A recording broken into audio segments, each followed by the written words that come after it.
Composers for centuries feared this curse known as the Ninth Symphony curse.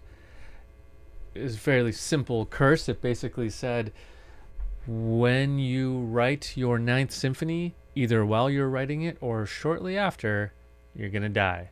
No one's going to write a 10th. That was the curse. And a lot of composers proved it to be true.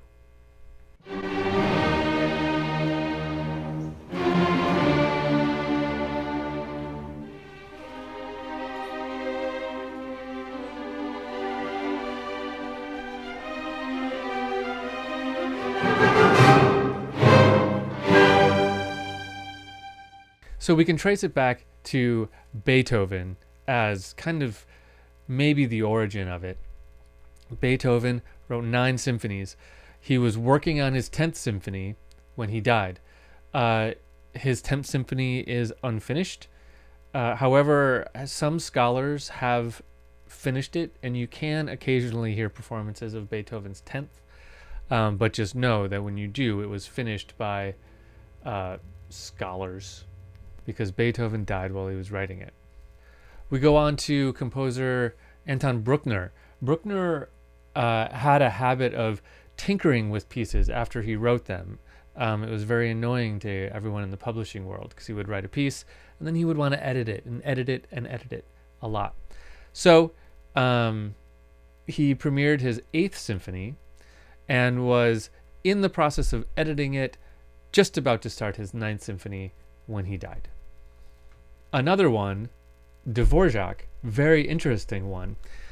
It seems that fate knows a little bit more than the rest of the world on Dvorak, because when Dvorak published his New World Symphony, the one that possibly, if you know any music by Dvorak, you know the New World Symphony. When that was written, at the time of its publication, it was called his 5th Symphony, and then subtitled the New World Symphony. Of course, he died shortly after it, so that seems to, in a way, get around the curse, but not really, because shortly after his death, people discovered 4 unpublished symphonies sitting in a drawer. So it was, in fact, his 9th symphony.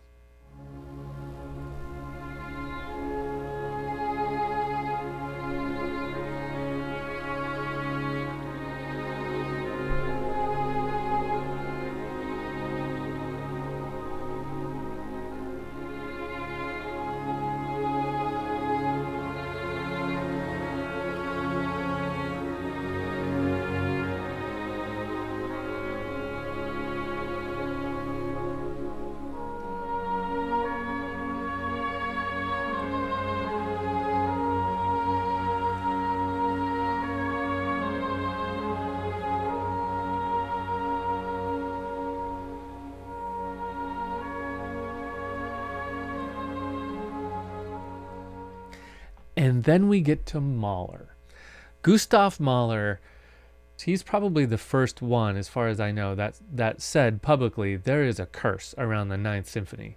People die when they write a 9th Symphony. However,